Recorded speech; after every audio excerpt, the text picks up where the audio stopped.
Hello दोस्तों, मैं हूं आपकी सखी रुको। Welcome to my channel. दोस्तों, कैसे हैं आप सब? उम्मीद करती हूं आप सभी बहुत ही अच्छे होंगे और आपकी प्रेगनेंसी भी बहुत ही हेल्दी और हैप्पी चल रही होगी।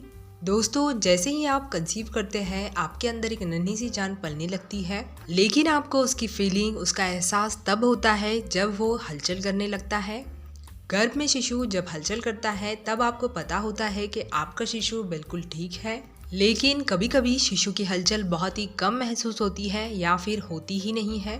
तो आज की इस वीडियो में आज हम यही जानेंगे कि अगर ऐसी कंडीशन आती है जब आपको गर्भ में आपके बच्चे की हलचल महसूस नहीं हो रही होती है या बहुत कम होती है, तब आपको क्या करना चाहिए। तो दोस्तों, वीडियो में आगे बढ़ने से पहले अगर आप मेरी चैनल पर फर्स्ट टाइम आए हैं तो चैनल को सब्सक्राइब जरूर करें और ये वीडियो देखने के बाद अगर आपको हेल्पफुल लगती है तो इसे एक बार लाइक ज़रूर करें, क्योंकि दोस्तों आपका एक लाइक हमें बहुत ही ज़्यादा मोटिवेट करता है आगे भी काम करने के लिए, वीडियोस को बनाने के लिए।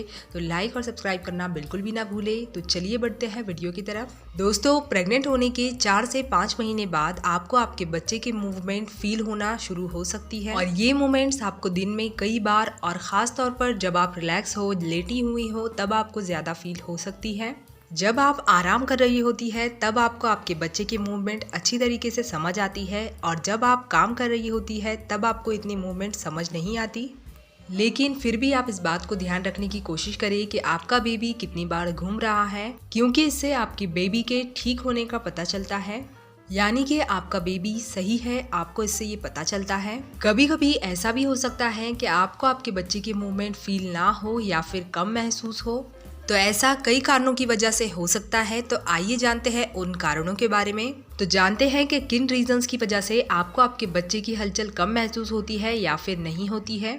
बच्चे की हलचल कम करने का पहला कारण ये हो सकता है दोस्तों कि आपके बच्चे तक प्रॉपर ऑक्सीजन नहीं पहुंच रहा होगा, यानी कि जितनी ऑक्सीजन की उसको जरूरत है उतना ऑक्सीजन उसे नहीं मिल पा रहा है। नेक्स्ट है, अगर आप अपनी डाइट पर अच्छे से ध्यान नहीं देती है, अच्छा न्यूट्रिशन वाला खाना नहीं खाती है, तो आपके बच्चे तक अच्छी न्यूट्रिशन नहीं पहुंच पाते हैं, जिसकी वजह से भी बच्चे की हलचल कम हो सकती है। बच्चे की ग्रोथ में कमी आ सकती है। बच्चे के कमजोर होने के कारण उसकी हलचल में कमी आ सकती है। इसके अलावा आपके गर्भ में एमनियोटिक फ्लूइड की मात्रा नॉर्मल से कम बन रही है, तो इसकी वजह से भी आपको आपके बच्चे की हलचल कम महसूस हो सकती है, क्योंकि एमनियोटिक फ्लूइड में ही बच्चे को उससे घूमने में मदद मिलती है। इसके अलावा अगर प्रेगनेंसी के दौरान आपके शरीर में स्वेलिंग यानी सूजन ज्यादा हो गई है या फिर आपका वेट बहुत ज्यादा बढ़ गया है, तो इसकी वजह से भी आपको बच्चे की हलचल कम महसूस हो सकती है।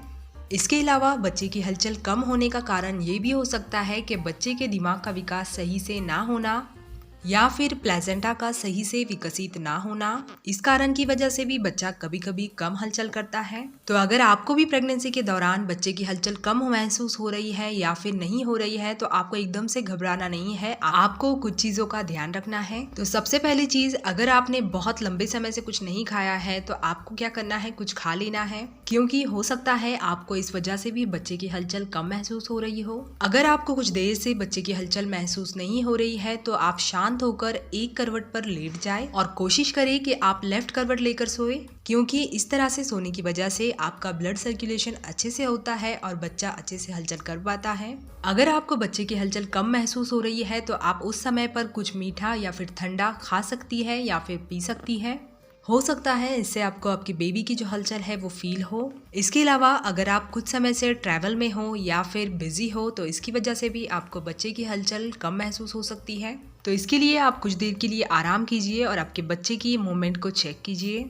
इसके अलावा सेकेंड ट्राइमेस्टर में यानी दूसरी तिमाही में आप नारियल पानी जरूर पीजिए। इसके अलावा आप हेल्दी मिनरल्स, विटामिन से भरपूर डाइट जरूर लें। इससे क्या होता है, एमनियोटिक फ्लूइड की मात्रा बढ़ती है और एमनियोटिक फ्लूइड की मात्रा बढ़ेगी तो आपका आपके बच्चे की हलचल अच्छे से फील होगी। और कभी कभी बॉडी में ग्लूकोज यानी शुगर की मात्रा कम होती है, जिसकी वजह से भी आपको बच्चे की हलचल कम फील हो सकती है। तो इसके लिए आपको इस बात का ध्यान रखना है कि आपको आपके बॉडी में शुगर बहुत ज्यादा या फिर कम ना हो जाए, इस चीज का ख्याल रखना है। दोस्तों, गर्भ में शिशु की हलचल उसकी सही ग्रोथ और उसकी हेल्थ को बताती है, तो इसीलिए आपको आपके शिशु की हलचल पर ध्यान देना चाहिए, चेक करते रहने चाहिए कि आपका बेबी कितनी हलचल कर रहा है। बेबी की हलचल आखिरी महीने में गर्भ में जगह कम होने की वजह से पहले के मुकाबले कम हो जाती है। क्योंकि हमारा बेबी काफ़ी ग्रो हो जाता है, बच्चे का वेट भी बढ़ जाता है। तो एंड के मंथ्स में बच्चे की मूवमेंट जो है पहले के मुकाबले थोड़ी कम हो जाती है, लेकिन फिर भी बच्चा कितनी बार हलचल कर रहा है इस बात का आपको ध्यान रखना है। अगर आपको 20 से 40 मिनट तक बच्चे की हलचल महसूस नहीं हो रही है या फिर बेबी दिन भर में पहले के मुकाबले कम हलचल कर रहा है तो आपको आपके डॉक्टर को दिखाना चाहिए और डॉक्टर आपको जो भी टेस्ट बोले वो आपको ज़रूर करवाने चाहिए। इन चीज़ों को आप बिल्कुल भी इग्नोर मत कीजिएगा। तो दोस्तों, मैंने इस वीडियो में आपको जो भी बातें बताई है आपको वो सभी याद रखनी है और अगर आपको बच्चे की हलचल को लेकर कोई दिक्कत है तो आप अपने डॉक्टर से ज़रूर कंसल्ट करें। तो दोस्तों, मैं उम्मीद करती हूँ आपको ये वीडियो हेल्पफुल लगी होगी। वीडियो पसंद आए तो इसे एक बार लाइक ज़रूर करें और चैनल पर नए हैं तो सब्सक्राइब ज़रूर करें। तो दोस्तों, मैं मिलती हूँ आपसे नेक्स्ट वीडियो के साथ। तब तक के लिए goodbye, take care, stay healthy, stay happy and thanks for watching.